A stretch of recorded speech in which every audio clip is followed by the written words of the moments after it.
felt very connected to the elderly. Mum always said I was born 50 years too late. I'm very close to my granny and granddad. Whenever they come round, they ask me how I am, what I've been up to, who I'm dating. That's their favourite one. They're very chatty. They came from a mining community, a little village not far from here. They said it was like one huge family. They'd even all leave their doors open like some hippie commune. Not that I'm against community spirit. In fact, that's one of the main principles that the Duke of Edinburgh Award Scheme promotes, and that attracted me to the programme in the first place. That and the old UCAS points. Only joking, of course. I feel like a lot of people will do this just to tick a box along the rocky road to university. But, as I said in my application, volunteering is something that I've always been very passionate about, but never got round to doing. You know, with family, school, socialising, parties. You're only young once, right? I feel like this would be a good opportunity to really appreciate the elderly, you know, for everything they've done with the war, rationing, 70s. God, that must have been a crazy time. Also, my dad's parents sadly passed away before I was born, so I think this process would be quite cathartic and grant me closure over that loss in my life. And hey, I'll probably get on so well with all the residents I'll end up bringing a couple home with me for Christmas. Only joking. Of course. As you can tell, I'm quite a bubbly person, but I think that's quite a good thing. Don't you? What these people need is company. Someone to listen to them. But like, really listen. I'd even go so far to say that for the elderly, company is the most important thing.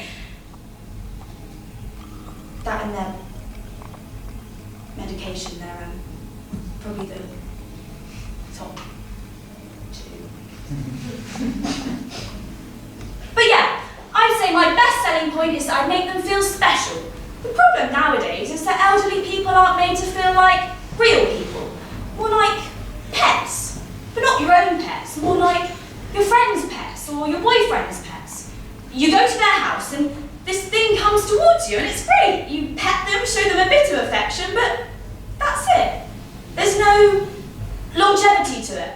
Well, that's what I can provide, longevity. A real lifelong connection during my 2 weeks of volunteering here. That's everything? Great. I look forward to hearing back from you.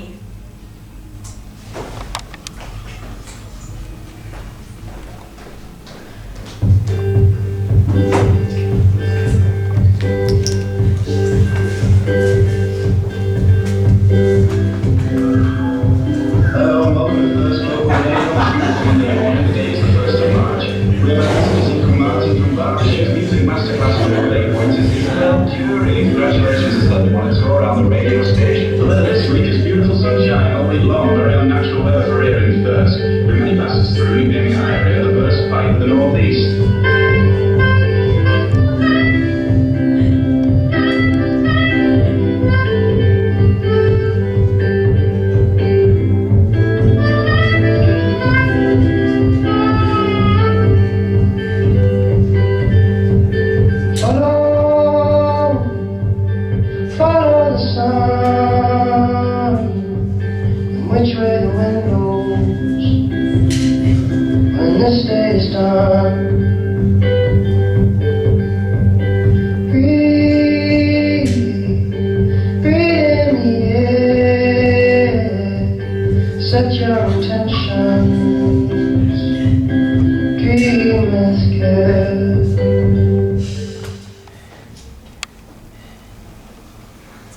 And this is the common area, or recce room as we I like to call it.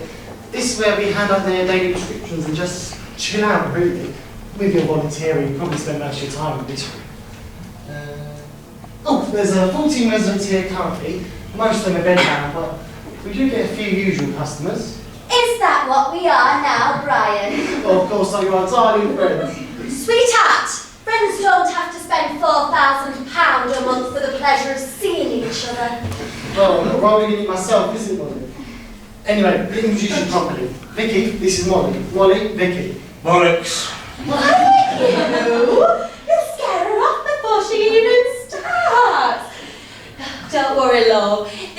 Ryan. This is Sean. He doesn't bite.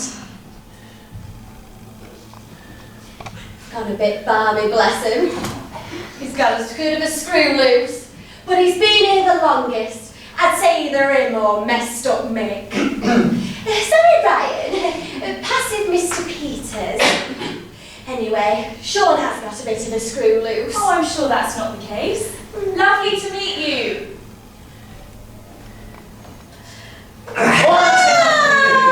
Gets them every time.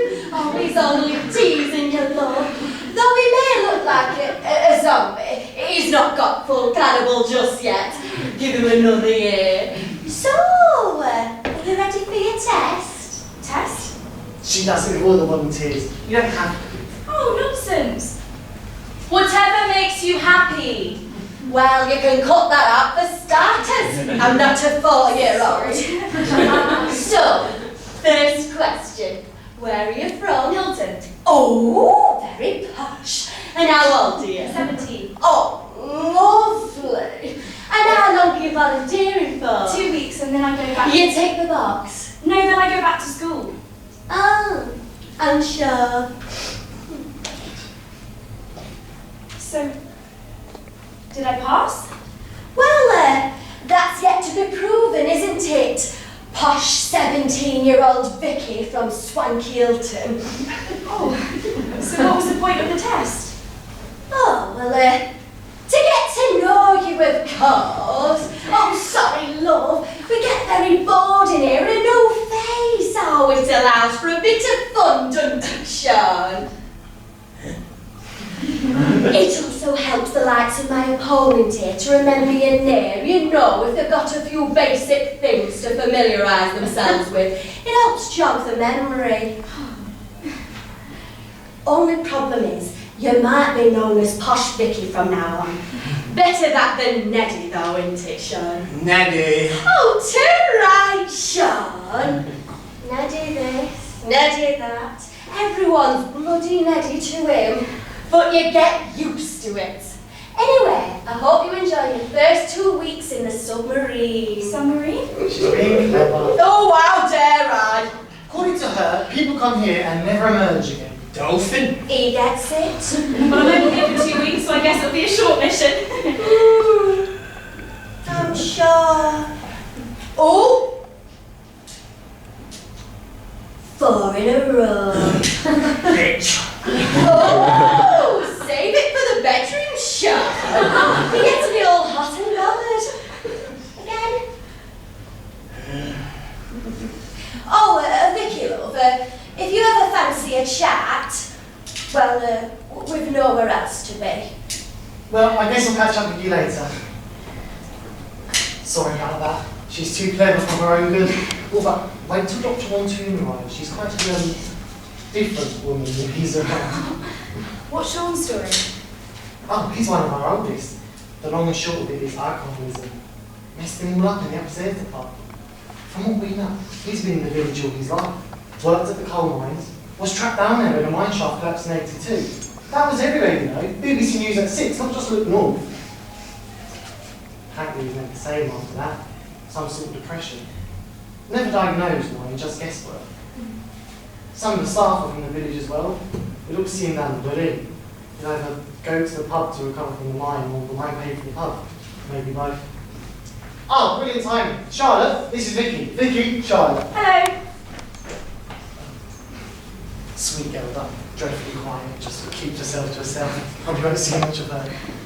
Right, I think that's everything. You can just... Ah! Dr. Montoon. Yes? Who are you? Vicky. I'm here for the Duke of Edinburgh Award scheme. I'm volunteering here over the next 2 weeks. You interviewed me 4 days ago? Oh, yes. You were only young once. Welcome. Sign this and then get to work. Thank you, sir. So, what now? Just approach the residents, have a chat, ask them how they are, that kind of thing. Oh. Okay. Tell you what, I don't have anything on for about 10 minutes or so. How about I'll come with you, easy transition. That would be so helpful. Here, this is Eric, one of my favourites. Hello Eric, how are we doing today? Oh, there you're playing, sweetheart. Never mind me, how are you? And who's this little lady you brought with you, another volunteer? Yeah, this is Vicky. Oh, that's lovely. Vicky. Vicky. Posh Vicky from Hilton. Posh Vicky from Hilton. Oh, that is a nice part of town, isn't it? Yes, I'm very lucky. When we was young, we used to run up to the gentlemen coming from their big houses and offer to polish their boots. Well, that's nice of you. Aye. And if they said no, we'd beat the shit out of them. Okay. It isn't a joke, though. There will be plenty coming your way over the next few weeks. I hope so. So, what's the plan for the day? Oh, just the same as any other day, isn't that right, Brian? My wife comes and visits me every day. She'll be up here in the next hour. She arrives at 5:15 on dot every day, bless her. She's an angel. Don't we know it, Eric? Well, from what I can gather though, she's a very lucky lady. Oh, you are a sweetheart. You and me are going to get along. Better cut that out when Aggie gets here, mind. Sweet woman. But if she found out how much you volunteers flirt with poor old me, she'd knock your ashes out. That's why we keep it just between us, Eric. Too right. That reminds me of a story about when I was in my 20s. Oh, the good doctor's gracing us with his presence. Okay, Mick. Charlotte tells me you aren't taking your pills, is that right? Shame that. When you don't take them, then I have to write up a load of forms, don't I? I find there is nothing worse in the world than completing form after form after form. And if you don't take this, then well, I'd say I'd have to write up 4, possibly 5, 8-page long compliance orders. As a former civil servant, I think you'd empathise with my situation, especially when they're double-sided. Thank you, Mick. Oh, how I wish you'd come that close to me and whisper sweet nothings in my ear. Good morning, Molly. See you're as vibrant as ever. Oh, you have no idea how vibrant I am. But I've got a good 20 minutes before aerobics. I'm sure I could give you the I tour. don't know, I think you might be a bit too old for me. Oh, I'm old. So old, in fact, I've got myself a new ear. It's the new X-Gen Fibre Prosthetic. In black. Well, the NHS is impressive. Oh, I got this bad boy on private. I used my dead husband's inheritance. But you don't want to know about him, do you? You dirty, dirty bastard. Right, lovely. I'm just going to go boil my head up. I'll see you guys at 7 for your evening medication. Hey up, Doctor, we still watching the match tonight? Of course, sir. I'll meet you at 8. Did you see the way he walked out? Oh, we were giving me good body signals. Ah, we were looking the other way. Exactly. Looking the other way is like looking back and blowing you a kiss with an erection. He was well into me. Didn't seem he was that interested. Oh, sweet innocent Bosh Vicky. When you get to my age, you can read a man like a book. And that man is a sexually frustrated Kama Sutra. He's not playing hard to get. He's playing to stay as far away from me as possible. It's the highest form of erotic attraction. We'll take your word for it, Molly. Bless him, she don't have to tease him. What match are you guys watching? Oh, Gisborough are taking on Thirsk. It's the big local derby. We're die-hard fans, me and him. Oh, that's nice of him. Well, he's a nice man, behind the limp and the rudeness. Anyhow, it's been lovely talking to you two, but I've got a date with a real woman. Ooh, that hurt. Oh, I'm sorry, you know I love you, baby, but you're nothing on my Aggie. I'll see you guys later. See you, Eric. Thank you. Great. Eric's lovely. So is Molly. She's so energetic. You'll be fine, honestly, you got through the worst part. Just talk to them even better, let them talk to you. They're a good bunch of people. Yeah, I get the sense they really are. Do you want to come with me and take me back to his room? I think I'm going to stay here. See if anyone wants a brew. Good lads. Let me know if you need anything. Will do.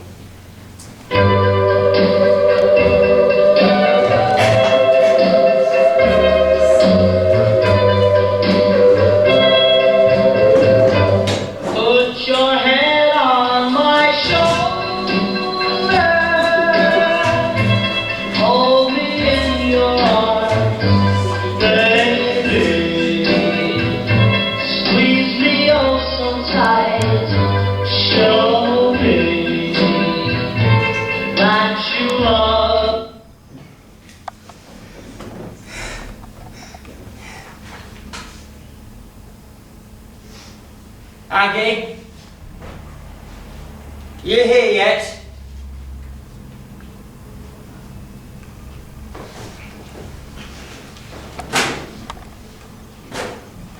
All right, now, lovely. I'll see you soon. Oh, you'll never guess who that was. Oh. Sarah. Is everything all right? Oh, just my sciatic and playing up. I don't like to trouble you with these things. Right. And I thought childbirth was bad. Cheeky cat. What? So what did Sarah have to say? Hattie's since gone and died. Really? Classic Hattie. The woman has no decency. Poor Maureen only died last week and now here comes Hattie to steal the limelight. Never likes the cow. Never stopped harping on about being 1948 bloody maid. Look, that robbed me, weren't it? Oh, you're right there, Aggie, you're right there.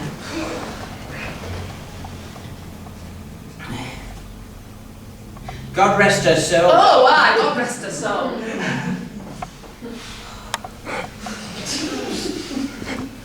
Oh, did you hear about Raymond Clark? No. He's been having an affair with Margaret Bruley. No. Aye, he was caught in the act, broke his hip mid-stroke. You're having a laugh. I swear down dead, the ambulance team had to drag him out naked as Adam. Oh, well, I wouldn't do that to you, love. Oh, that's sweet. Don't have the bloody energy. Oh, you cheeky man. Don't hit me. Mark my words, if you wait before me, I'll be having myself a nice younger fella who don't complain about his bloody science. Oh, I bet you would. Don't I know it?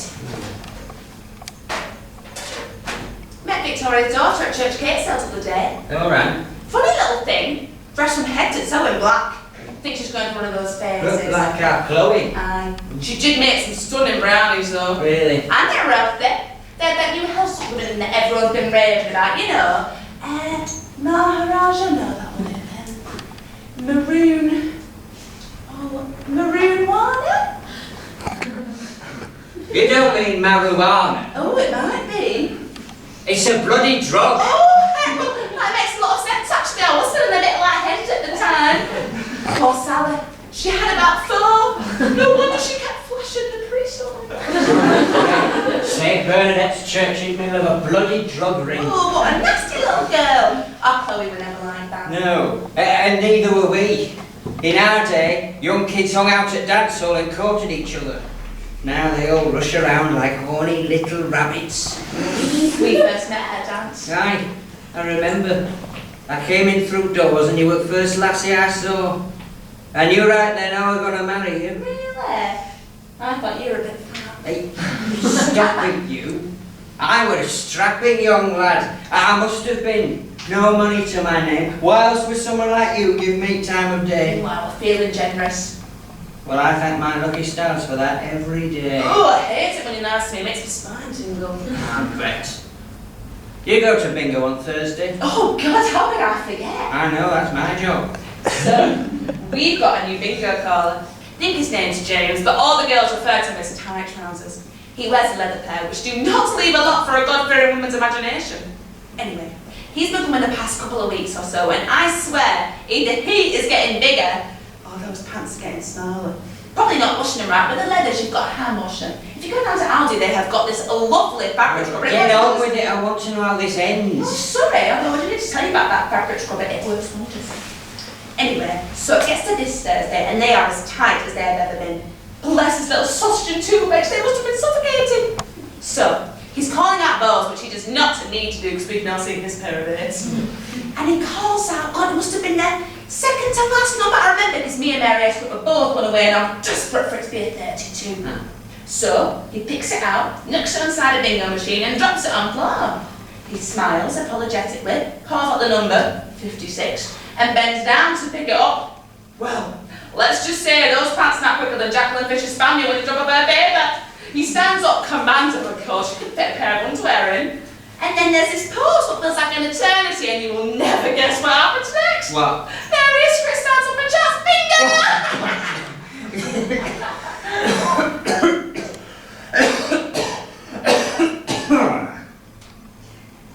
Bloody hell. What a life you live, eh, Aggie? Oh, don't I know it. Come on, let's get you into bed. Yeah, I'm alright here in chair. Alright, I'll let that nurse lady know and she'll be in later to put you into bed. I will be back tomorrow.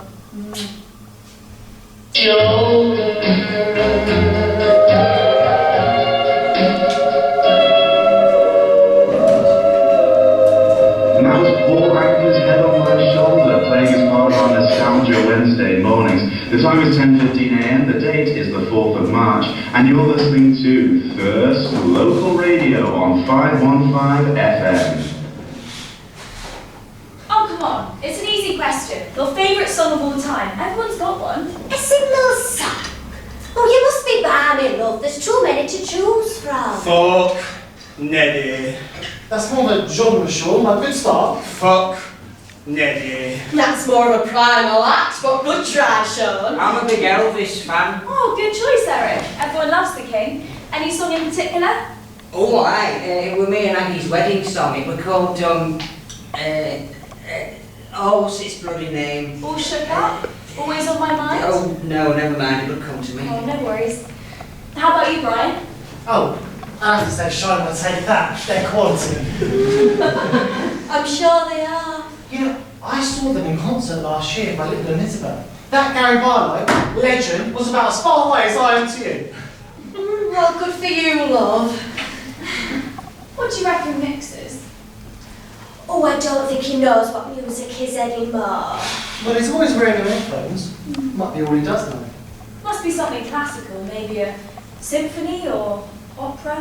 What do you think you think? What do you think you think? Yeah, I think so. What about you, Charlotte? Fast car by Chris Chapman. Oh, sorry, darling. My hearing ain't what it used to be. Fast car by Chris Chapman. Oh, that's one of my favourites as well. So I think that's everyone apart from you, Molly. Oh, I'd say my favourite song is Let's Get It On by Marvin Gaye. Wouldn't you agree, Doctor? Not now, Molly.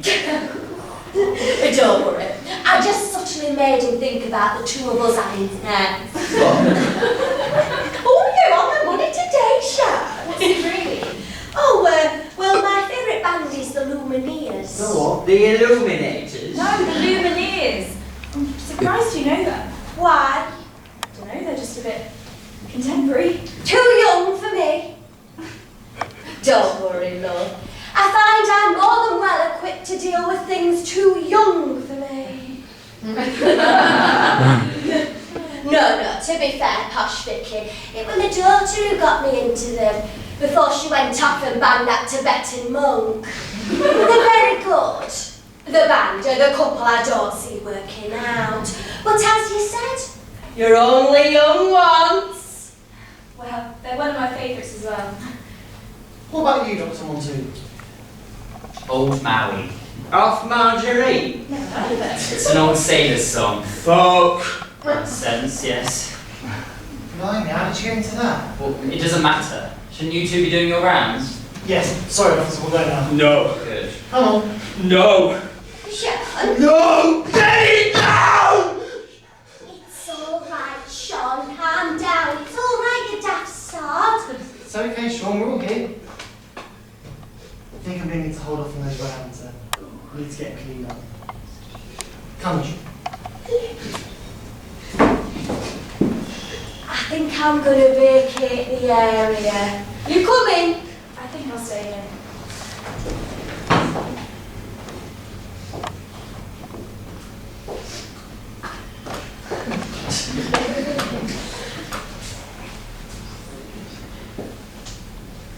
Sorry, Doctor, he's asking for you specifically. I can't, I'm busy. But, sir, I said I'm busy. You better watch him tonight. There's a wedding at the country club, there'll be fireworks, might set him off.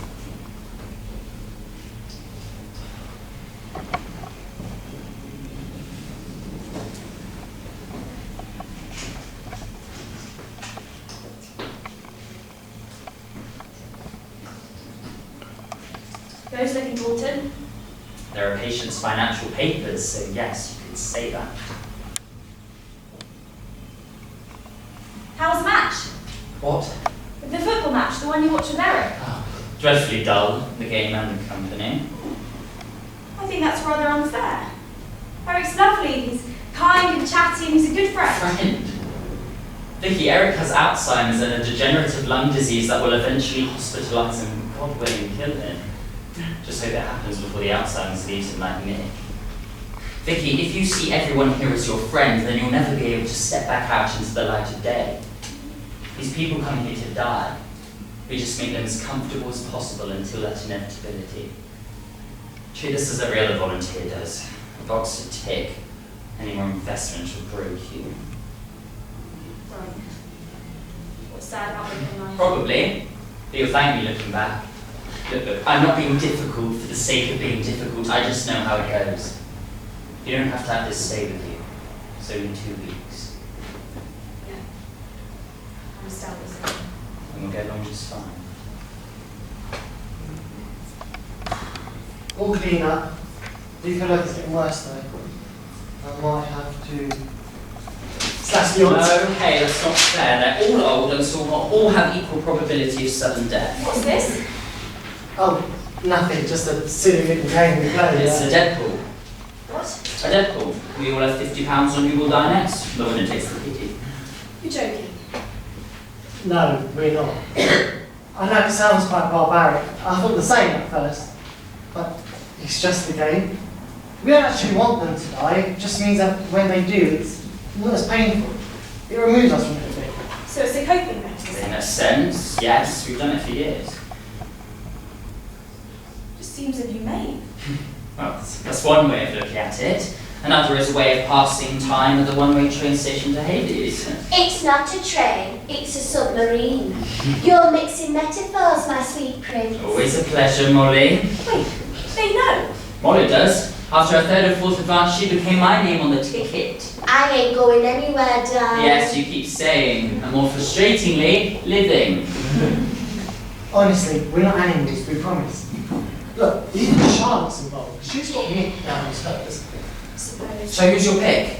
Excuse me? Well, you can't have you going away and say that the nasty doctors are betting away the lives of their patients. So, who's your ticket? All the other volunteers have done it. One key live and one. Took 200 quid over. Look, you don't have to, but it would be nice knowing posh Vicky from Hilton wasn't looking down on us from that ivory tower. Go on. You're only young once. I think I'll leave it, thanks. Hey, it's completely up to you. But please, don't think of monsters. I won't.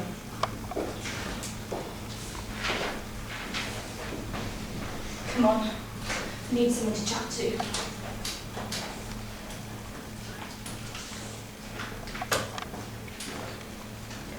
I am not telling you. Oh, come on, Aggie, I know about Elvis. The nurse said I have to let you get there yourself, otherwise I'll always done all the heavy lifting in the conversation. Oh, well, you don't let me speak at the best of times. I know. At least I've got an excuse now, eh? You sure we're all right doing this? I told you, me and that nurse have an agreement. As long as I bring you back after an hour, I can do out with you. I can't throw you off a cliff as long as I bring you back before 7. Oh, bloody hell, I really am at your mercy. You have been for the last 51 years, love. Nice way to give us some leeway. No, she's a good lass. Shaz, isn't it, isn't she? Agreed. Nothing like our Chloe. Oh, too right. Remember her first communion? Oh, I'm afraid remembering ain't my strong suit currently, love. Oh, God, you're a martyr, aren't you? Well then, let me tell you the story. So, Chloe's there, all the no white, so she's still got that strawberry jam stain from that picnic on her left sleeve. Honestly, if I had that fabric scrubber back then, I would have half the arthritis I have now. So, she stood there and the priestess in his spiel. Now, whilst any figure of the church should be treated with the utmost respect, this was Father Mulryne. Oh, God, that miserable fellow with the funny teeth and the toupee that was always sticking out at funny angles. Oh, I knew you were lying about that memory of yours. So, he's speaking, saying how all the kids are blessed by God and that, and while he's talking, Chloe sneezes. It was summer, so her hay fever were playing up. And he turned to her and told her off in front of the whole congregation. She immediately falls to her knees and apologises at his feet. He didn't know what to do with himself. Aye, true. He quickly picked her up and said she needs to be more respectful in the future. And that's when they brought out the communion wine, isn't it? Too right. He always insisted on sipping from both cups and then bringing them down to the congregation. So, Julie gave him the wine and he swigged from both. Then it was the turn of the youngsters whose communion it was. They all took a sip and then when it came to our Chloe, he spilled a bit on her foot. Oh, could have bloody killed him. Well, he did it on purpose, didn't he? Yeah. But our Chloe smiled politely and walked back. Then he went to give the wine to the congregation. He did.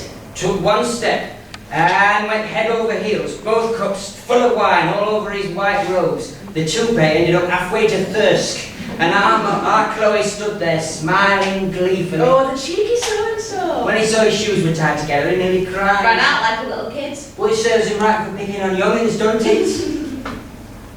I remembered there. Aye. Well, once you start talking, it all comes running back. Just got an inbuilt delay. You always did have. Well, as did you. You were never the quickest, were you, Charlotte? Charlotte? Aye. My name's Aggie, you daft sod. Oh, God. Yes. Sorry, love.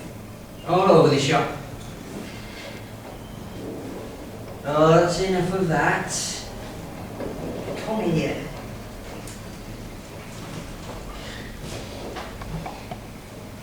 It don't mean anything. I was never good with names, was I? Remember what I used to call your mum? Hitler. Exactly. And anyway, you don't need me. I've always been the one who relies on you. And hey, I'm sure we'll be back in a few weeks, and I'm sure our Anthony will pop in for a visit. You'll be fine. I know I will, you daft sod. I'm looking after you, not the other way around. Just don't leave me just yet.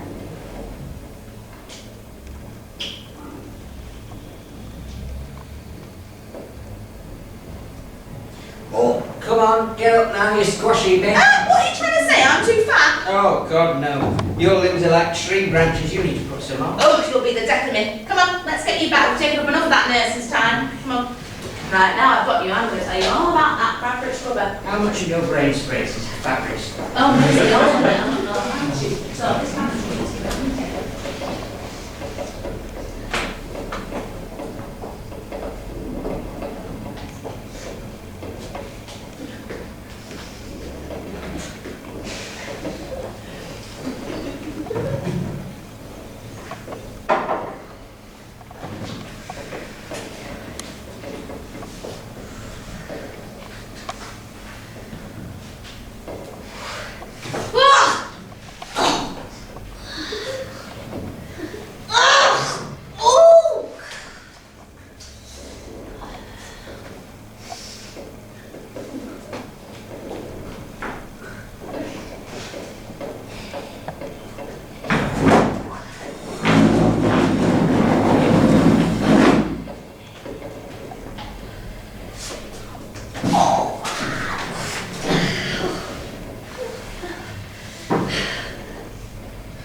Misconduct.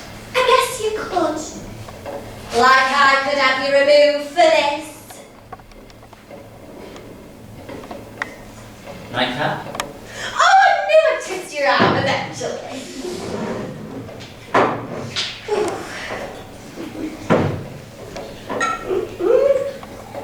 Well, we'll start with the arm. Oh! You'll have to give this up eventually. If you give yourself up to me tonight, then I'll never bother you again. You're quite the character, Molly. Well, you're only young ones. What do you think of the volunteer? Oh, posh Vicky. Oh, she's a good egg. She's a tad naive, but she'll learn. She talks to everyone. A lot of them just go on the phones until they're allowed to leave. It's fair to say she has a happy disposition. Oh, you're jealous, aren't you? Oh, the jaded doctor who's so cruel and mean to everyone just to show how hard he's You at it. have no idea. Oh, touched a nerve, have I? We'll start with the nerve. And that brings an end to this little discussion. Be in your room by 9, or I will send out an official disciplinary report. We can fill out that report right here. Oh, it would be so naughty to do it where everyone could catch us. Here. Right in this spot. Oh, yeah. Interesting. Right here being the spot where Mr. Godfrey's explosively excreted about an hour ago. Good night, Molly. This was actually okay. Oh, Doctor, it's my birthday on Tuesday, and I was just wondering if we could have a little get-together. See what I can do. Oh, bet he will. Jesus, any more overt sexual signals from him, and he might just put me off.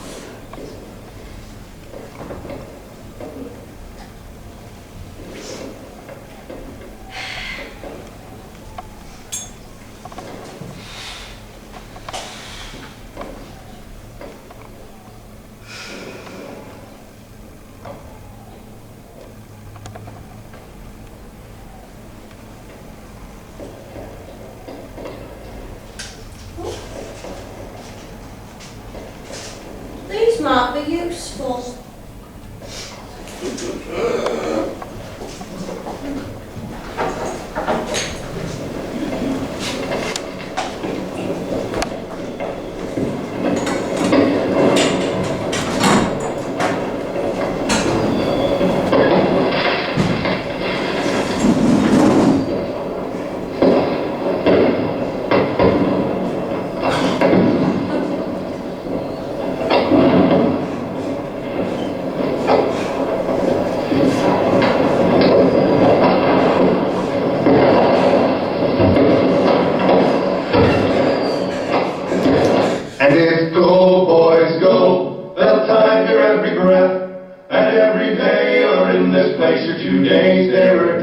But you go.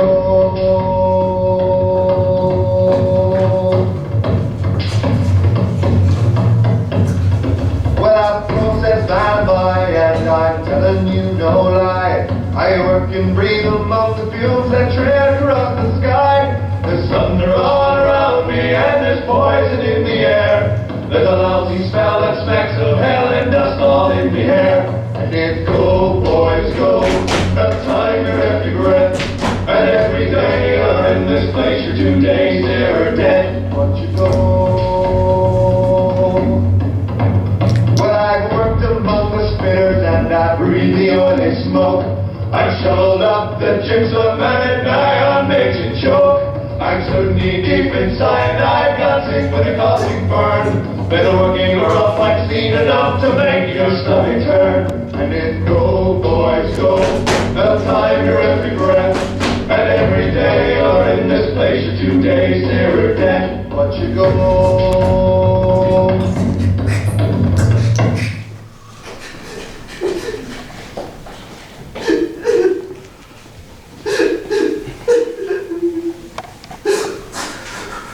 Sean? Sean! Hey, shh! Sean, shh! It's me, Sean! Shh! I've got you. You're listening to Thirst Radio. Hello and welcome to Thirst Local Radio on this, the wettest of Sunday mornings. But don't let that weather get you down. Get in your car and drive 3 miles outside of Thirsk and you'll be fine. The sun seems to be shining everywhere apart from here.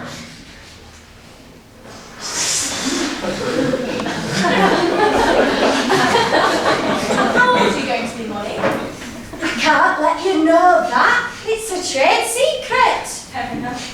Where are Sean and Charlotte? Oh, bless him. The fireworks going off last night. He went to an episode. Charlotte's watching him now. Hope he'll be okay. He'll be fine. He always bounces back. Anyway, let's focus on what's important. My farting!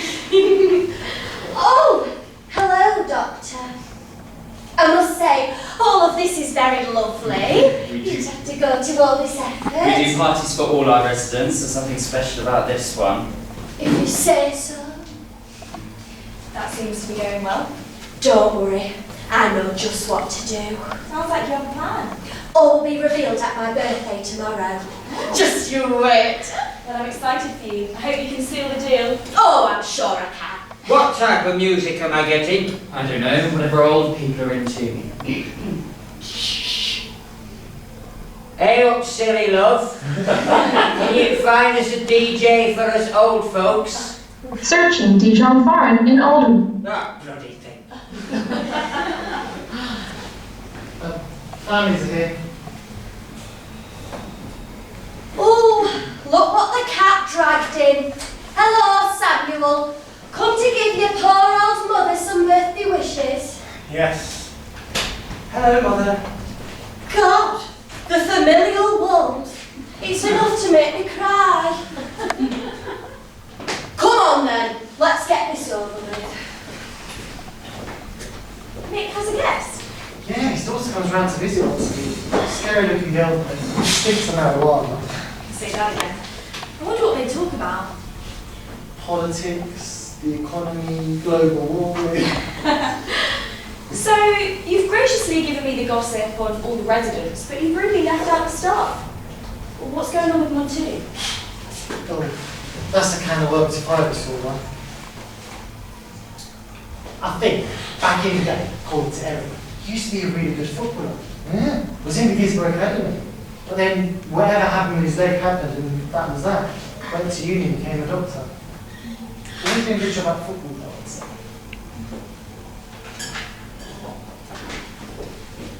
I've also heard through Mulryne finance, he's got some money problems. Yeah. That's why I think he pushes the Deadpool so hard. Some debts need to clear. Makes a lot of sense, though. Yeah, guess it does. Right, and Charlotte's off getting Sean sorted. I'll get in the bath then, Eric. Oh, no. Ready for Aggie, yeah? Come on.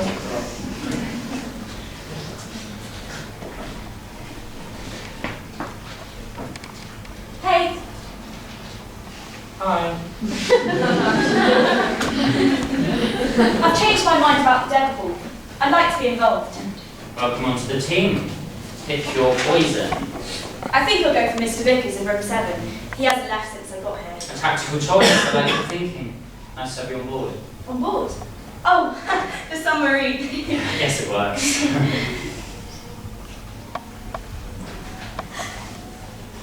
By the way, my dad works in a big law firm in London, and he's been known in the past to help people who struggle to make ends meet. If you ever needed a loan or anything, I'm sure he'd be happy to... Excuse me? I was just saying. You can leave. Come back tomorrow. Doctor? Leave, Vicky. Come back for the party tomorrow. And don't try and get involved in my personal affairs ever again. Understand? It's Monday morning and we have a very special announcement. Molly Beasley. We want to wish you a happy birthday. You turn 22 today. Best of wishes from Vicky, Brian and all the other staff from the home. Happy birthday, Molly. Now up next, bagpipes.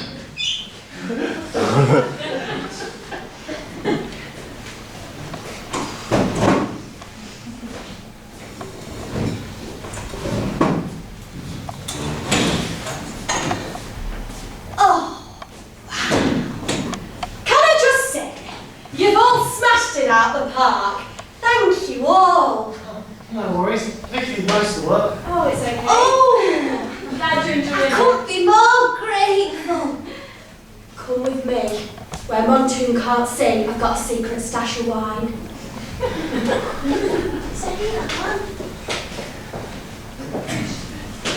How's Sean? Oh, he's okay. Still recovering. Needs some rest, that's all. Good. Make sure his fluid levels stay up. Will do. I'll tell you that you are staff doing as well. I'm his doctor. It's my job. Right, okay. Hello. Oh, you must be the DJ. Oh, that's me, Harry O'Connor, best folk DJ in the Southwest. There's two of us. They'll cover to waste the space if you ask me. He made the right call. Sorry. Folk DJ. Yes, the also want us ask for old folk music? Of course. Right, That's not going to be a problem, is it? No, not particularly. It's actually a favourite genre of mine. So. Thank God, well, I just go and get settled there. Oh! Where have you two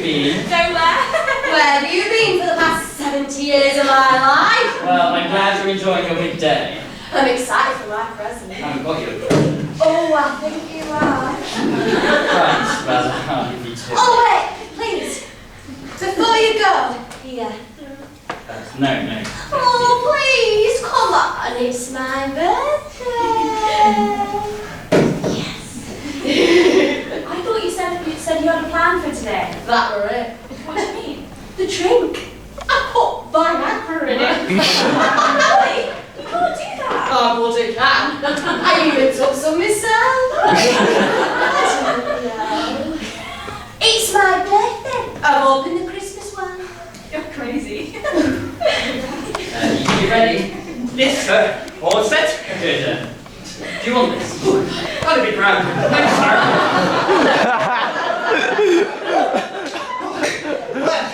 Hello, ladies and gentlemen. The name's DJ Paddy, and I'm here to bring you all those nostalgic folk songs that remind you of your youth. Hey!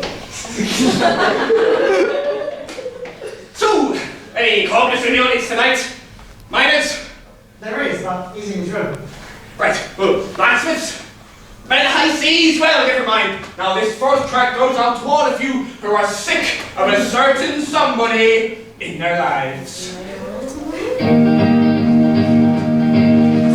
Fuck you, you're a fucking wanker. Good job on music, Harry. The music. Good job. Why would it like you? Maybe by the time that song starts, I'll have to say. Sorry.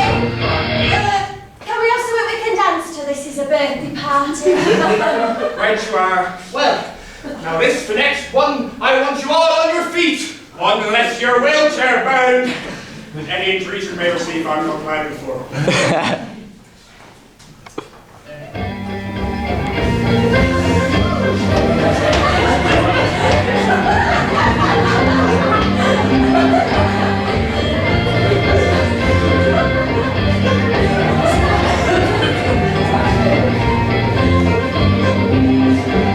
Near Bridgetown in the county down, one morning last July, there were no more drink of a sweet Colleen than she smiled as she passed me by.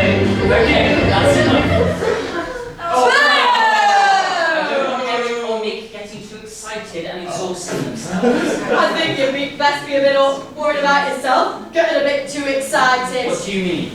I just think you'll start to look at me very differently very soon. Right, can you please play something calm? Right you are.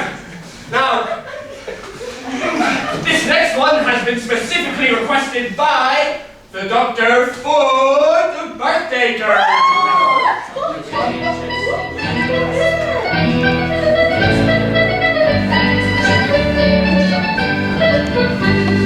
Molly dear, how did you do? Let's go to hell. Is that me, Dale? Is that me? Every time I look into your eyes so blue, they seem to whisper, darling boy, my love is all for you. Oh, Molly.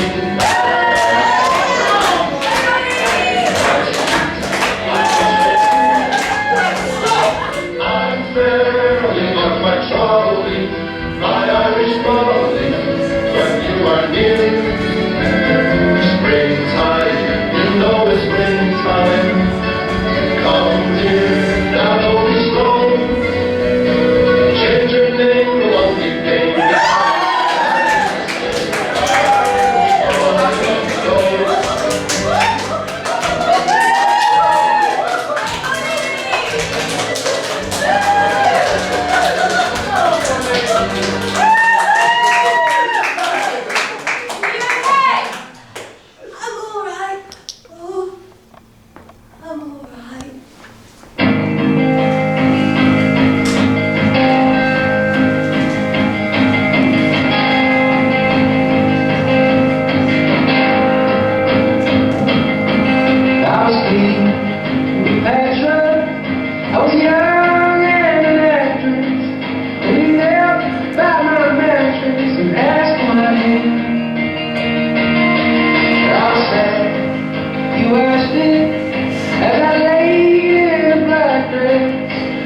5-liter gas, I had no plans.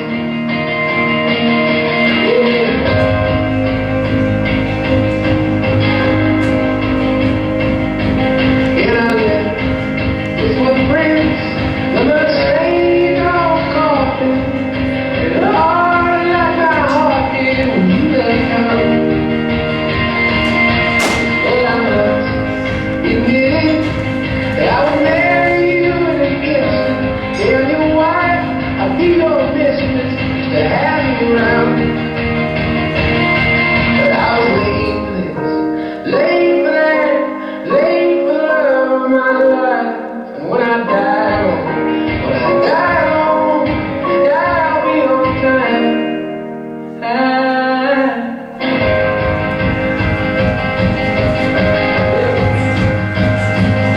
The wild church discouraged and lust burned within me.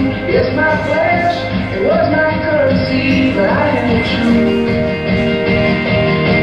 So I drive the taxi, and the traffic distracts me from the strangers in my backseat that remind me of you.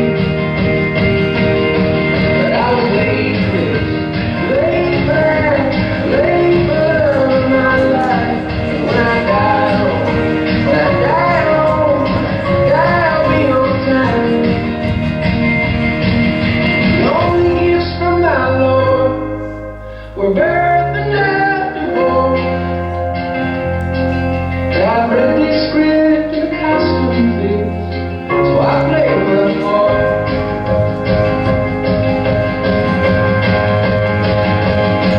I was deep in that truck, I was torn and ragged.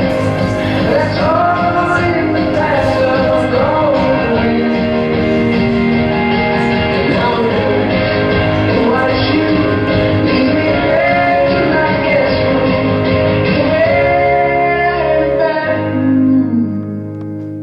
The place for the end. I won't be late for this, late for that, late for the love of my life. And when I die, I'll be on time.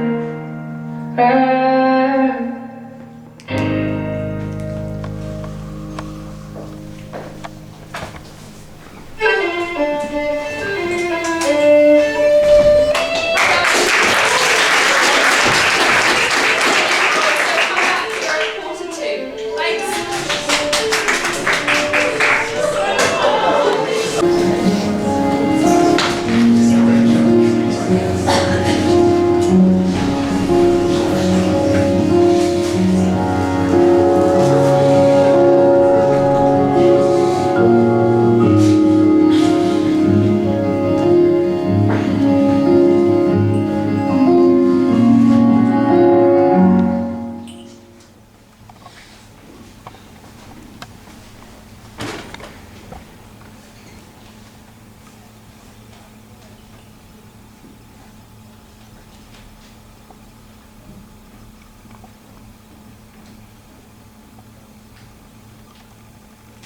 What's the cause of death?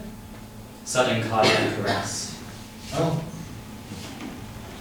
Wonder what caused it. Well, could have been anything.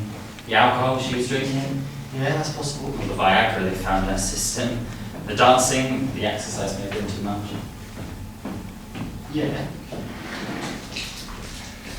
Or the excitement.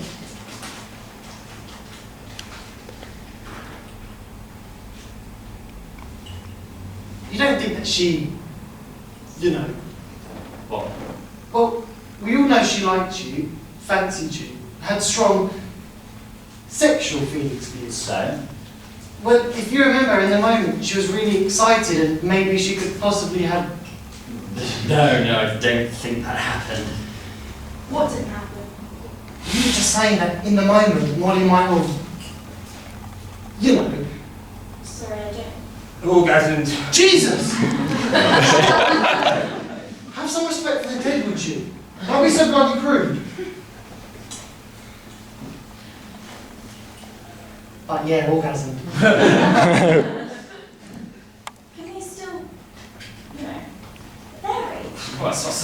improves with age, like hair or a will to live. And anyway, it didn't happen. It could have done. I did not cause a woman to orgasm to death. I never said it was you that caused it. Oh dear, you're modest. Still, that's how I would go. Me too.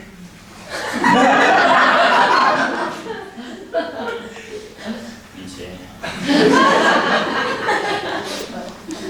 So, what happens next? Well, once this coffee break is over, I will fill in the prescription orders for next month, the residents' financial papers. Charlotte and Brian will go on the rounds and guess you'll sit in here and talk to the residents. So business as usual? Happens all the time. They're old, it's kind of what they do. What about her belongings and her room? Well, the family have 7 days to collect her things. Then after that, we can have her room and someone else moves in.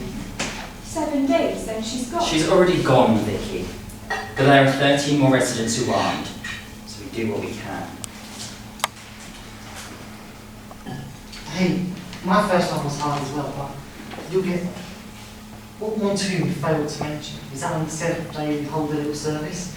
We finish in 3 days. No, you're always welcome to pop in. Doesn't have to be as rigid as 2 weeks, you know. We can always use an extra time.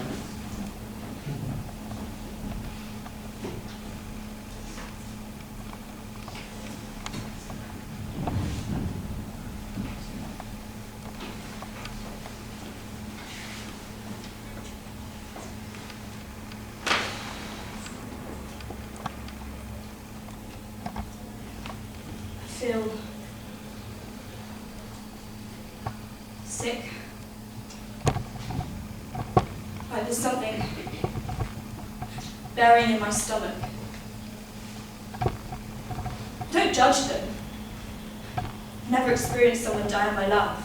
It feels like this cataclysmic event, this profound moment in my life which no one seems to share.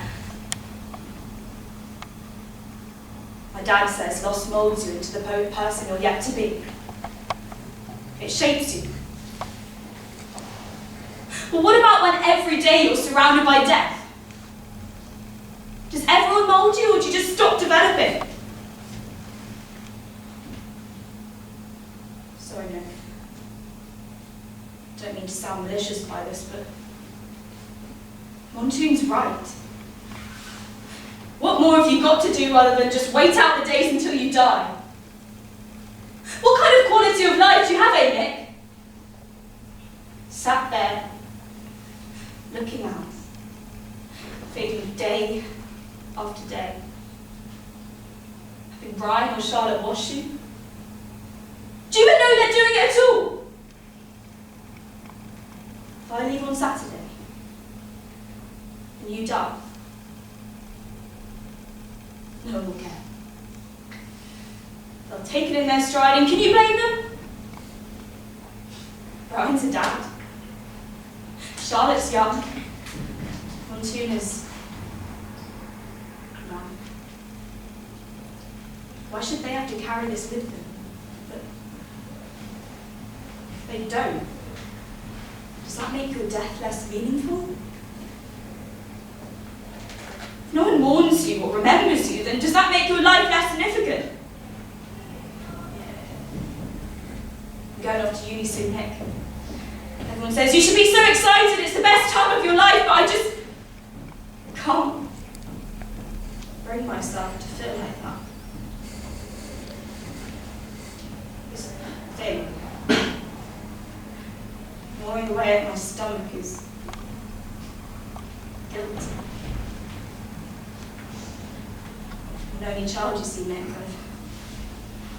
I've had a childhood many would dream of. My parents are kind, loving, generous people. They've dedicated their lives to me, but I'm worried that all they have left is me. Go away to university, make friends, find love, have a family of my own, and just leave them behind. Is it selfish for me to want to live my own life?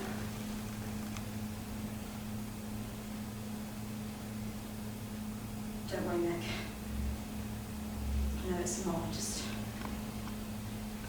can't help thinking that whilst I'm living this life, they're sat there at home waiting for me to come back.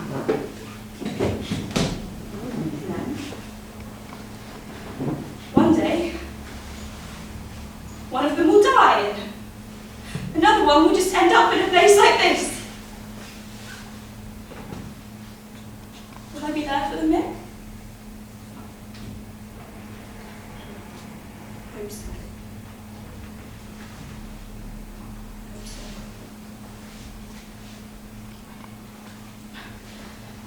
Thanks, Mick. You're a good listener.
Aggie.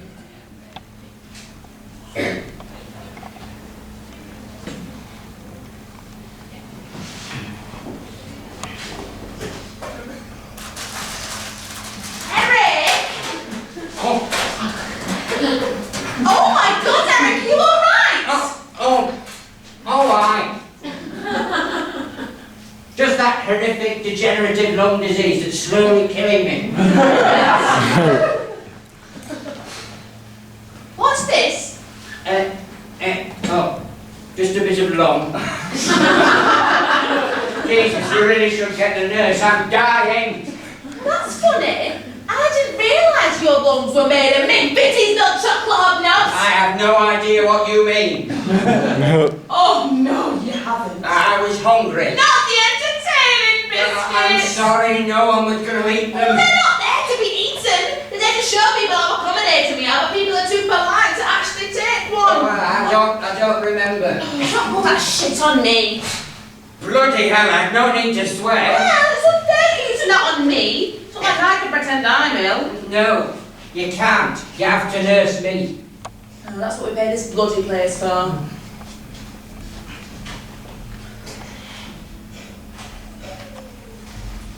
You remember Julie? Afraid not, love. She was that busybody from church. Always giving you dirty looks when you turned up late. Made that big blunder with Sarah, do you remember? 2 for 2, I'm afraid.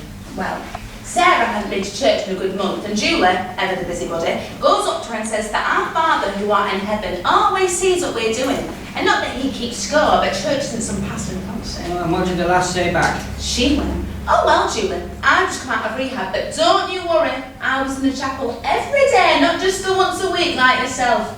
But not to worry because... Because he's not keeping score." Aye, that was it. Her husband died last week. Oh, bless her. I asked her how she coped with it, knowing that he didn't have long left.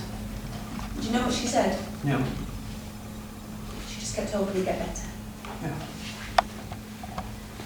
Well, I'm not going to get better. So you can jettison that thought out your head, love. I'm like a bloody advent calendar. You're scared to use me up, but I provide some sweet every day I'm here. Well, I doubt you can't wait to get through an advent calendar. That way you get to Christmas. Well, when you put it like that. It's always the men who go first, though, isn't it? Seems to be the case. 5 of the parish have died in the last 8 weeks or so. All of them men leaving their wives behind. Well, that's because God wouldn't dare mess with you women. Be serious, would you? Hey, I am serious. He knows you lot are strong. Unlike us men. If you left us behind, we wouldn't even be able to wipe our arses by ourselves. It's a mercy. We'd go bloody balmy. Whereas you lot can remarry. Get yourselves a nice younger fella. Aye. I must say I've had my eye on Susan Doherty's gardener for some time now. I bet you have. But you just remember, we've been together 53 years. That's 51 numpty. 51 years, and that is a bloody long time. You don't think I won't haunt you? Oh, I'll never get rid of you, will I? Never. I'll always be here, in front room, ready to scare away all the little gardeners who come through my door. I bet you will. Right. Jokes about wiping my ass aside. I need that nurse to help me into the bath. And your limbs ain't up to it anymore, so I'll love you and leave you. You're alright, after. Love you. Oh, and, 'cause you're a visitor and all, you can grab yourself a hobnob. Go on.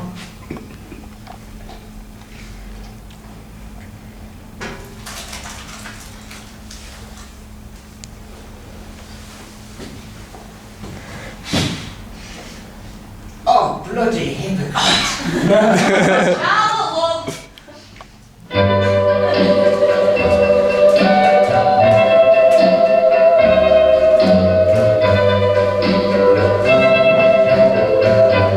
Put your head on my shoulder,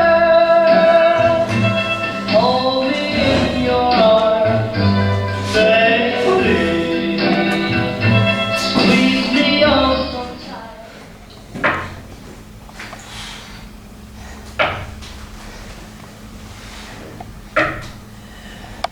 So, Sean, what's your dream holiday? Ireland. That's nice. A bit cold this time of year, but Dublin's beautiful. You been? Yeah, I've applied there for university. Huh? Clever girl.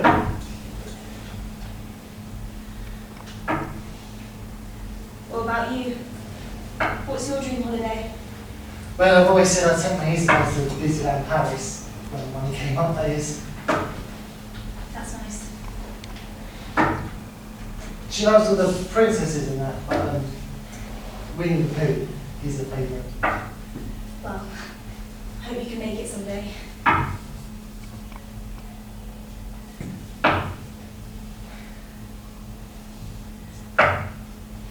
Eric?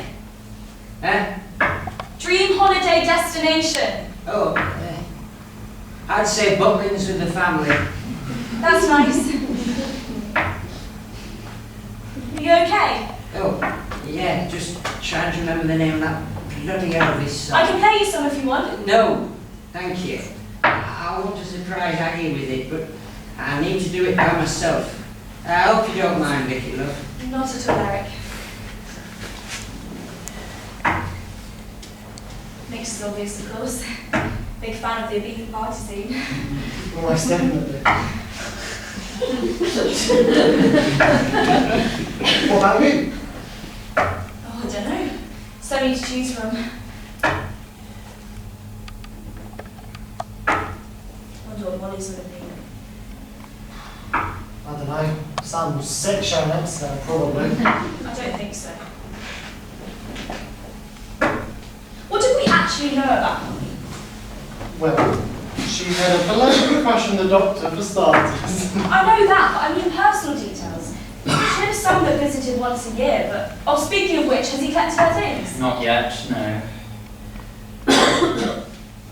Oh, she had that daughter who banged into better What, mother. you really believe that? Well, there was no reason not to believe that. That's what I mean. We took everything she said at face value, but... feels like we didn't know her at all. And what difference would it have made if we had?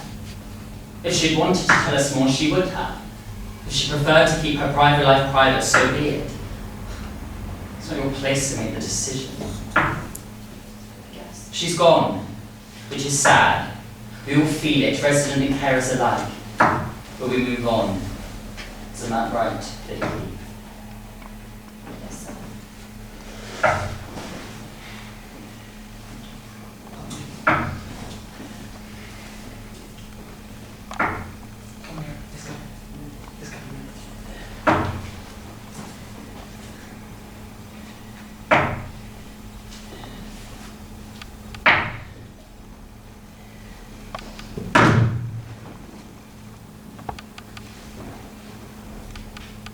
Feels like she was never here at all. Sorry, it's Sean's brother. It's fine. You can take him.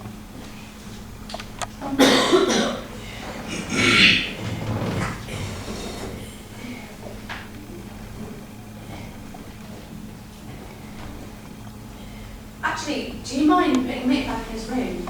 If not, it's fine. In fact, actually, I'll do it. Don't mind. No, it's fine. I'll do it. I need something to do. Hey, Charlotte. Does it still hurt when they die? You get used to it. I guess. Just feel like she's been forgotten, that's all. Sorry. Right, you, on your feet. Bye, Sean. Hush, Vicky. Hilton.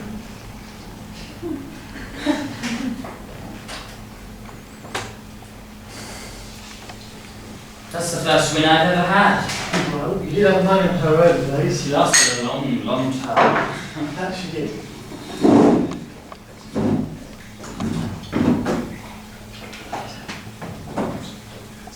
Will you? I shouldn't. Go on. Don't leave me drinking by myself. Okay then. Come on in. Come on.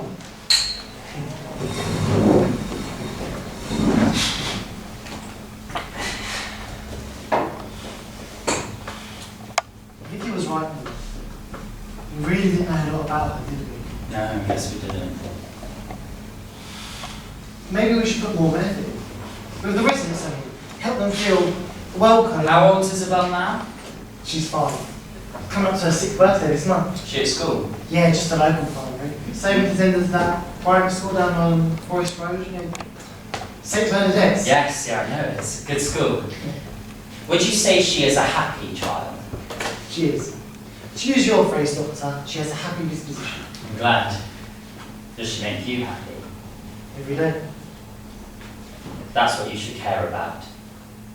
Not the old tales of the residents, but the playground stories, the drawings, the clarinet recitals. That's what matters.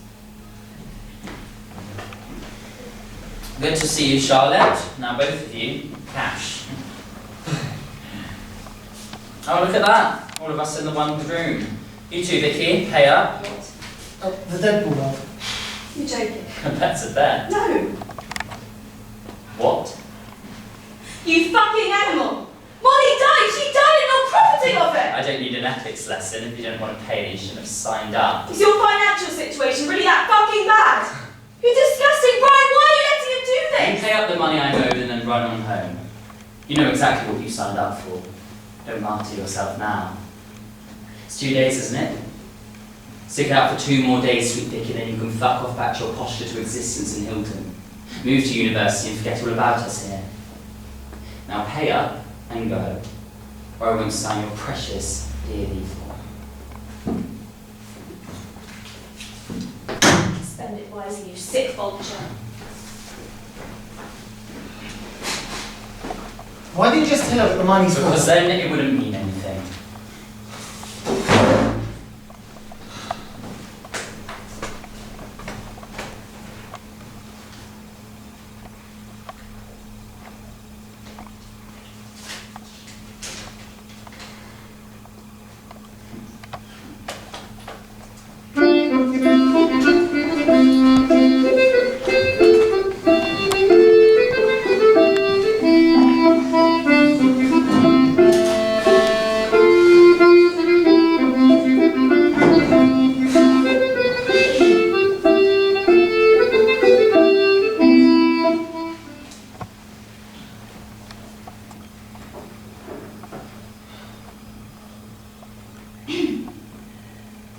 Well, looks like you're all finished. 2 weeks, eh? I know, it's flown by. Oh, you won't forget about us, will you? How could I? Hey, I got this for Isabel. You didn't have to. Oh, Winnie the Pooh. Bless you, sweet girl. You didn't have to. She's going to love it, haven't you? I'm off, big guy. Thanks for putting up with me for so long. Hang on, are you leaving? I'm afraid so, Eric. Oh, but you never met Aggie. She'll be over later on. She'd love to meet you. I've got my own granny's birthday party today. That's why I've got to leave early. Oh, okay. Never remember the name of that blasted song. It'll come to you. Hey, tell you what, I'll go for half an hour and then pop back. Then I can say hi to Aggie. Oh, that would really mean the world. Thank you, love. Is Charlotte around? I think she's making Mr. Kirk. Oh, well, say bye to her from me. Will do.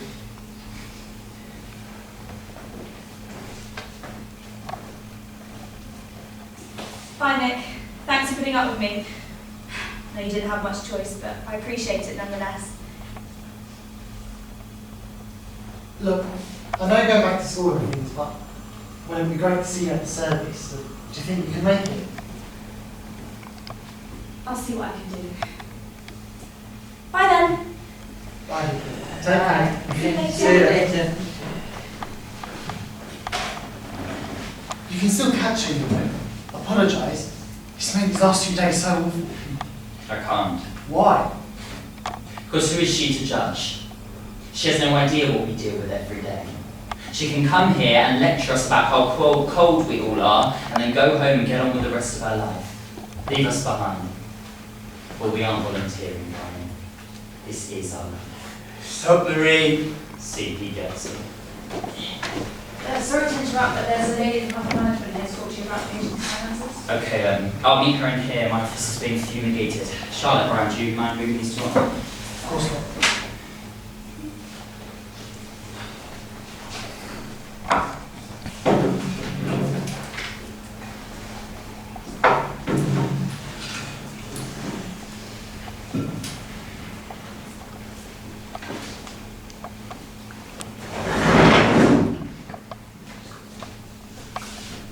Hello, Doctor. Susan, every month at the exact same time, it's like clockwork. Sorry to hear about your patient. It happens. I assume you're here to talk finances. Well, what else would an office drone such as myself be doing in the bullpen? As usual, nearly all your forms have been filled out and we have received direct debits from 12 of your 13 patients. I'm glad. We're just waiting on a payment from Mr. Sean Collins. Well, I will get onto that immediately. It's interesting, actually. Mr. Collins is 3 months behind on his payments, and when we looked into the account paying for his stay here, the IP address, it was sent from this very care home. Is that legal, Susan? It's neither here or there, Doctor. Usually, when a patient falls behind on their payments, I have to contact my superior immediately. And if the payment isn't received within 14 days, well, then they're out. And there couldn't possibly be a way of getting you to hold off on making that call? You tell me.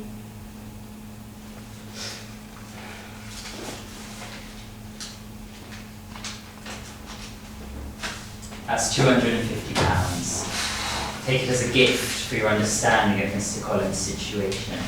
A gift I will graciously accept.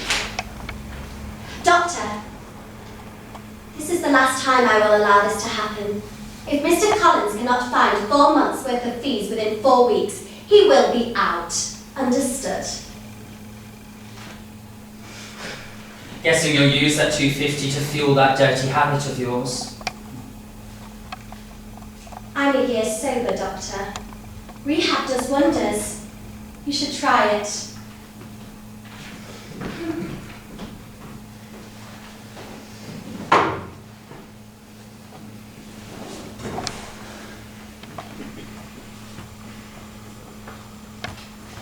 No, Mum. I'll be 5 minutes. I just forgot my purse. Yes, you can cut the cake. Okay, see you soon.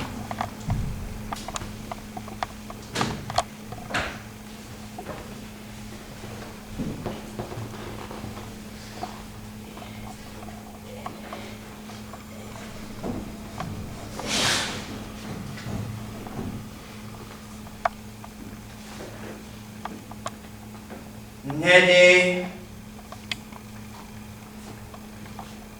Dad.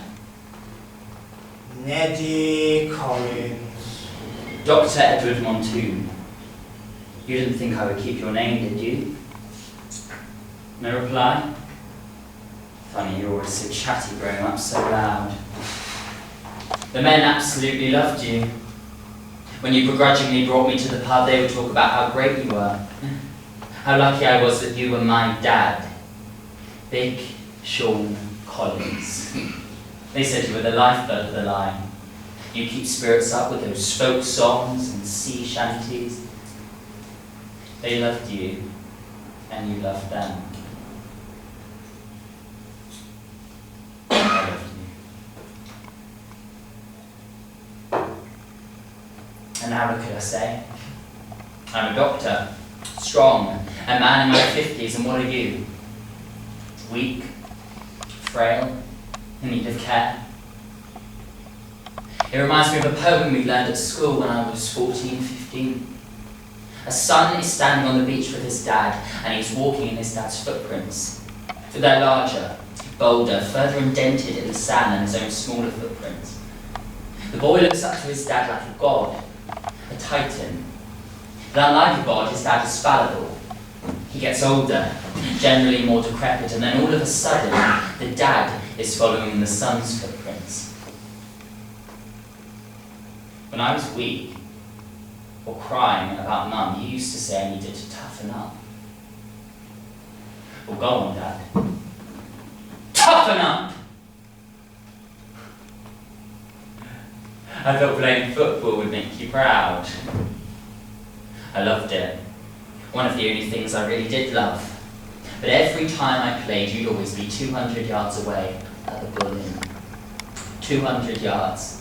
I'd look over every 5 minutes hoping to see you pitch side or walking over pint in hand, even in the beer garden watching from afar. Yet you couldn't even give me back. You gave me nothing. All through my childhood apart from resentment. Yet here I am, looking after you, paying for your care. And why? Hey, Sean, why? Because you love him. Love? No, this isn't love, this is obligation. That man did nothing for me, and yet I stand here in debt up to my eyeballs, putting his interest before mine. You think it's for love? You're overreacting. He's your dad. Of course you love him. It's hard to love someone who destroys your hopes and dreams. You can only do that to yourself. Really? My mum left me and my dad when I was 6. He was always bitter about that, but we got on without her. When I was 11, I got scouted by the Gisborough Academy. Proudest day of my life. It was a real, tangible chance of me getting out of the house, starting a career, doing something I loved. Carried on the same way till I was 14. By then, scouts from even bigger teams were eyeing me up. And then one night, I was sat in my bedroom and I had a letter come through the door. I opened it and I saw it was a birthday card from my mum. 2 months too late, but still. First contact I'd had in 8 years. I wept when I read it. It had an address and a telephone number. I could contact her. And that's how Sean found me, weeping over this letter. He had always thought I was weak, and that night he was in a particularly angry mood. He'd been kicked out of the pub, something that was happening more and more often. Anyway, he saw me, and before I had a chance to hide it, he'd ripped the letter from my hand.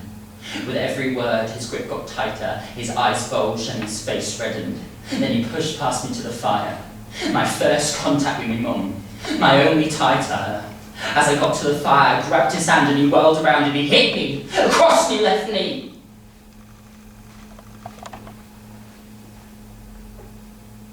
I hadn't noticed the fire so quickly it told us of that. The kneecap shattered on impact. Never healed properly after that.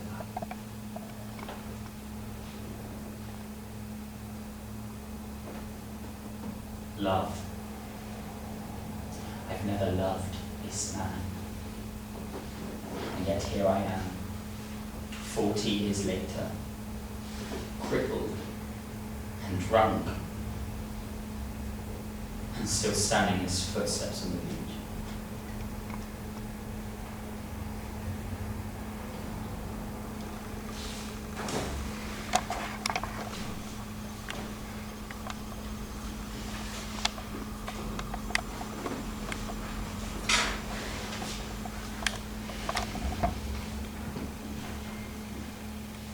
Congratulations on completing your volunteering. You can leave now. Okay. I'm sorry.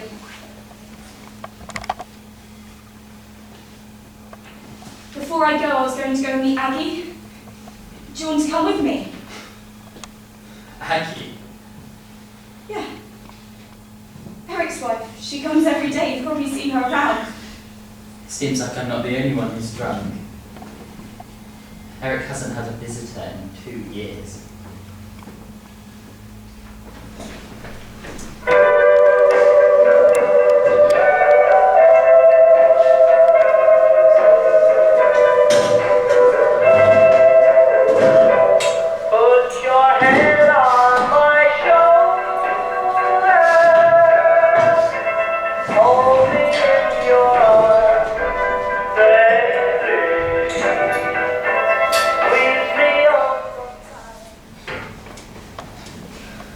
Leave that. Pointless will be on in a minute. Take a seat, would you? Stop faffing. Oh, I can't leave anything in a bloody heap. I've kept time outside for half a bloody century. But this ain't your home. Of course it is. It's been on me, don't you? No. Home is 23 Carroll Road on 23rd of November 1970. God, you are losing it, aren't you? Home at the time, it's a place. That's where you're wrong, Aggie. Oh, here we go. Another long spiel. Do you want a cup of tea while you're half an hour listen from the kitchen? Aye. Milk and 2 sugars. I know how you like it brew. The day had started over 13 hours before. We'd been to hospital, you'd been carted into that room, and your mum had turned up and I'd been told to bugger off. Well, I didn't know how long you'd be, and there were plenty to be getting on with, so I came home. The nursery was half painted, the crib was still in its box. Always the impatient one, our little Molly, wasn't she? So that's what I did. For 13 hours, I painted, built, varnished, cleaned. It had to be ready for our kid. And whilst I was cleaning, I was listening to that singer, the one we loved. He sang at our wedding. Or there were a recording, at least. No, that was it. He sang our wedding song, The Duke. Something like that. Well, you got me his album for my birthday, so I stuck it on record player and listened as I worked. Our Anthony were taking his time, bless him, so I managed to finish the whole room. I thought I couldn't be prouder. Then you came in, Aggie, holding in your hands my pride and joy. Little Chloe, that was her name. Sweet little Chloe. And at that moment, the album scratched out. And that house became our home. Elvis. Yes, that was it, Aggie. Elvis. Oh, he was magnificent, wasn't he? Voice of an angel. Not like that woman at church. Do you remember that pianist? No, she weren't a pianist. She was in the band though, weren't she? Never mind, it'll come to me. I'm sure it will. Here, have a sip.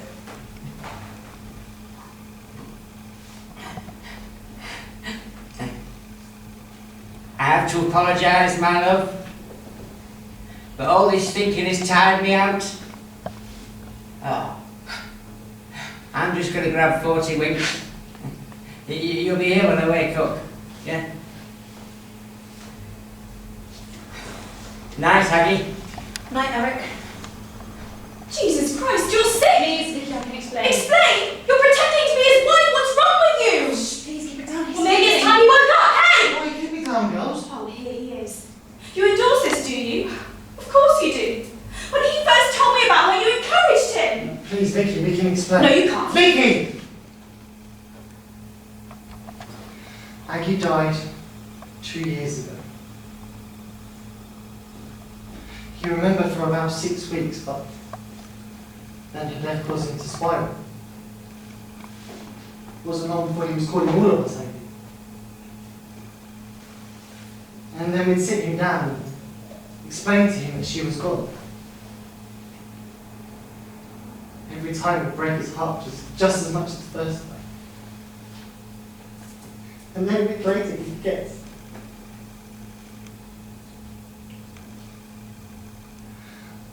I know you're not married, but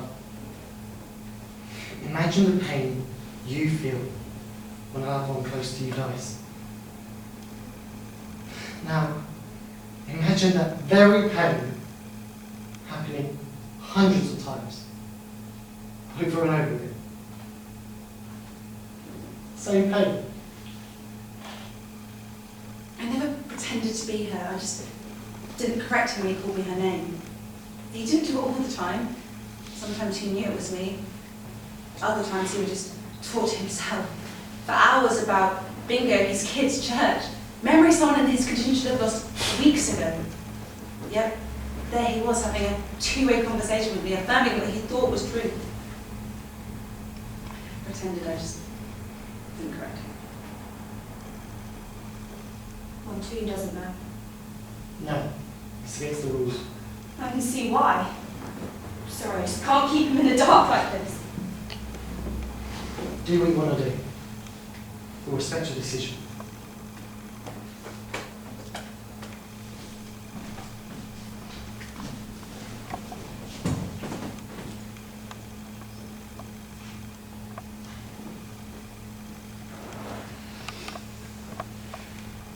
Hey, Eric. It's Vicky. Who's that? I've only just woken up and my hearing ain't what it used to be. It's Vicky. Posh Vicky from Hilton. Hilton? Oh, would you remember, Aggie, what we used to do to the posh men coming from their homes? No, Eric. It's not Aggie. They used to run for the hills when they saw us coming. Stay away, you ruffians, we'll tell your parents. Little did they know it was usually our parents that sent us out in the first place. They were the good times, in that right, Aggie? Of course.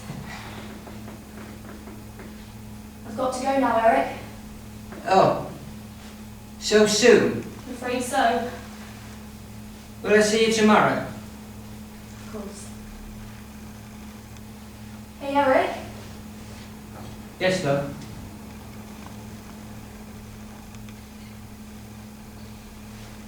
I think I found that song you were looking for.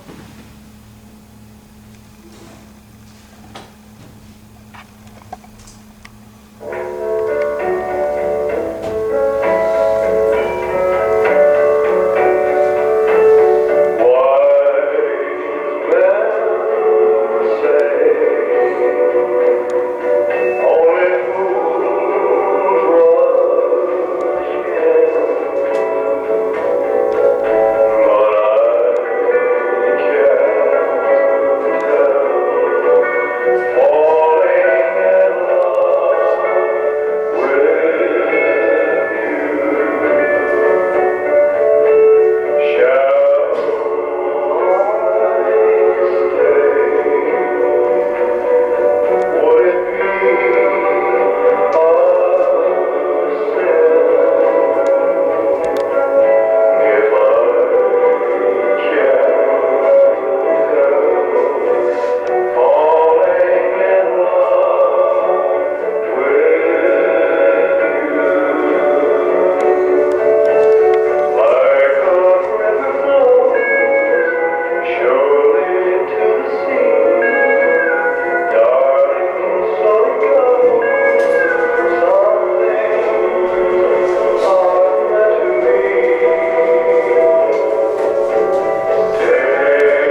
Right, one more word out of you and you're sending a proper bad. Don't swear, love. I thought you'd buggered off. You can talk. I'm not bloody parrot, love. You can't talk. You're catatonic away with the fairies, right? You hit the nail on the head with the last one. What? Fries. Yeah, that's one way of putting it. Others might be smashed, baked, buzzed, stoned. You're high. 90% of the time, love. Usually it's a mixture of MD, ketamine, ecstasy, acid sometimes if I'm feeling groovy. Right, okay. Sometimes you pop a pill, other times up your nose. On rare occasions you have to shove it right up. How do you get there?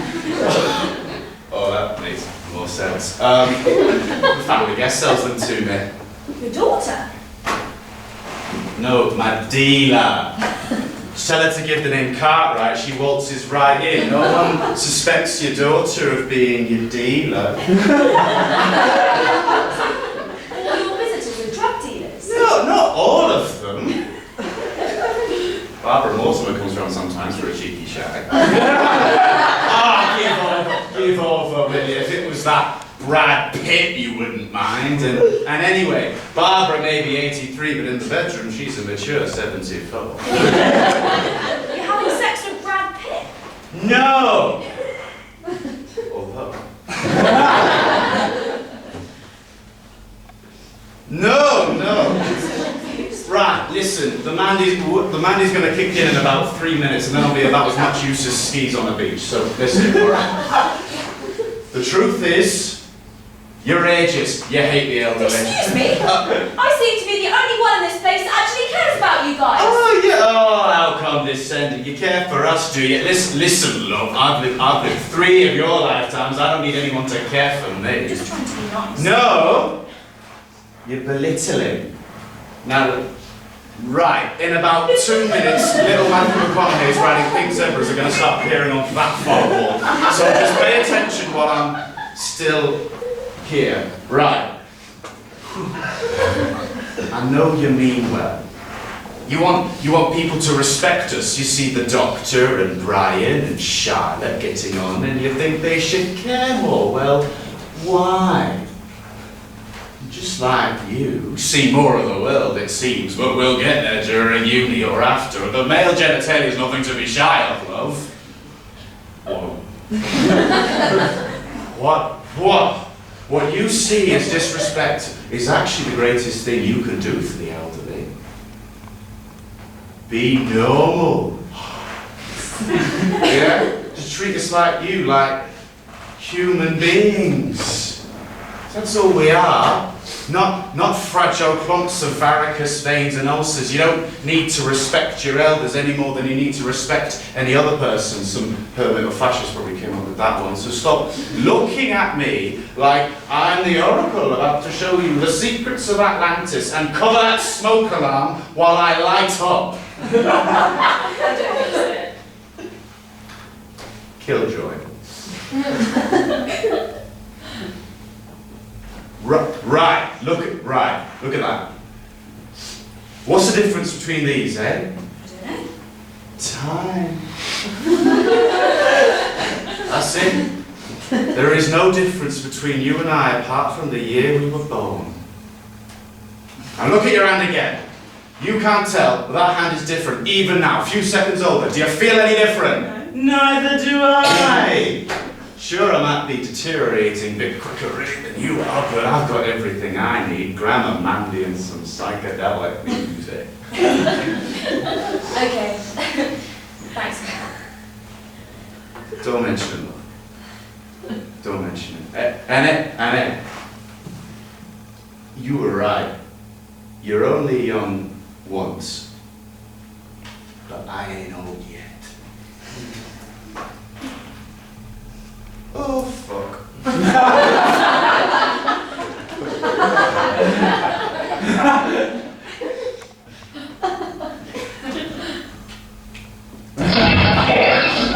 You're listening to Radio. on First Local Radio, we mourn a huge loss for the community that has affected us all deeply. Mary Estritt's prize-winning show cow sadly passed away. She was the most majestic of beasts. This one is for you, Lemon Drop.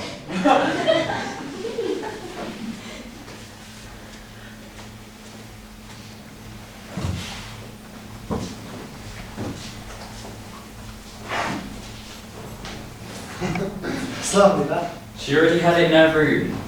Full-size picture of herself. She was funny, wasn't she? What made you think at her old age? You know what? What? I think she went exactly how she wanted to go. Orgasm or not. You're right there. Do you think Vicky will come? I don't know. You'll excuse me. Hi. Hey. Is this all for something? Yes. We're about to hold a little service for Molly. If you wanted to stay, you'd be more than welcome. Oh. Suits off in half an hour, so. Right. Before you go, just after the whip around towards the funeral. Tom.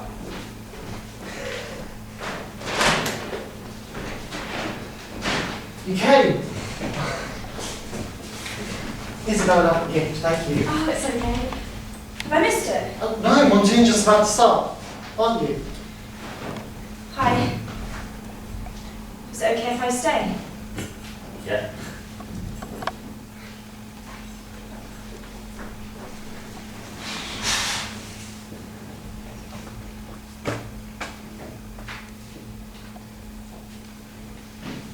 After Molly had been here a week, she gave me a letter and told me not to open it until she'd left this place. So once again, where I fail for words, Molly makes up for it.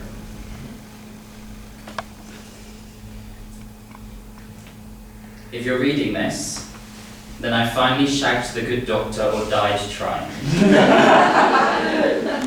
Now I know most of you will carry on as if I've never been here at all. Some will forget. Some may have never known I was there in the first place. But I don't go quietly, I'm afraid. You're going to have to put up with me one last time. I was right. People come here and they never emerge again. Everyone always thought I meant that negatively, but that wasn't the case. This place is our departure lounge. We come here to finish off whatever life we've led. In my case, a life full of happiness, friendship and love. But what this place offers is a dignified ending, separate from the beauty of what's been before. A place to rest before the end. Or in my case, get my leg over one last time. I have one final request for you all. One last song. I'll see you all again. Some of you a lot sooner than others. Love with all my failing heart. Molly.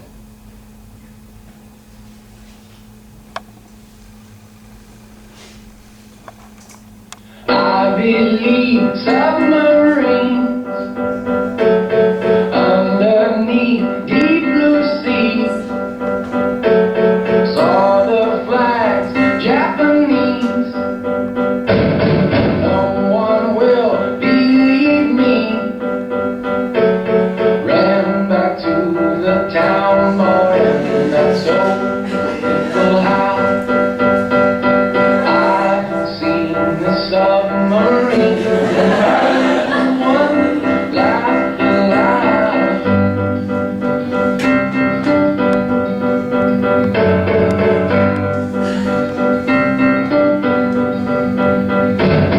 I did spy periscope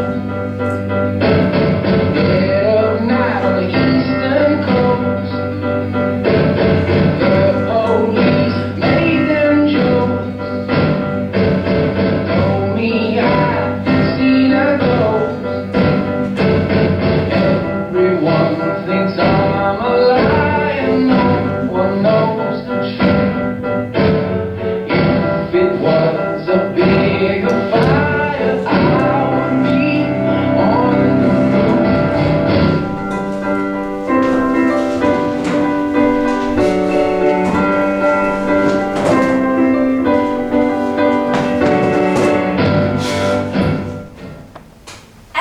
knows what to say, don't they? Treat them like real people. But by simply saying that, we fail at the first step. Why do we have to specifically tell people to treat them that way, if that's what they are? We act like we're doing them a favour, but we have it the wrong way round, don't we? There were 14 residents at the home when I first arrived. 14 residents over 70 years old. Each one of them having lived the equivalent of 4 of my lifetimes. Compared to them, we're so small. We don't have to force ourselves to treat them like real people. They allow us to think that we're so much better than we actually are.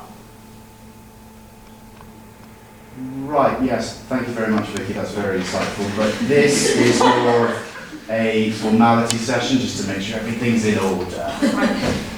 What do you want me to do? Not much, don't you worry your little self. All I need you to do is sign here and tick this box confirming your 2 weeks volunteering.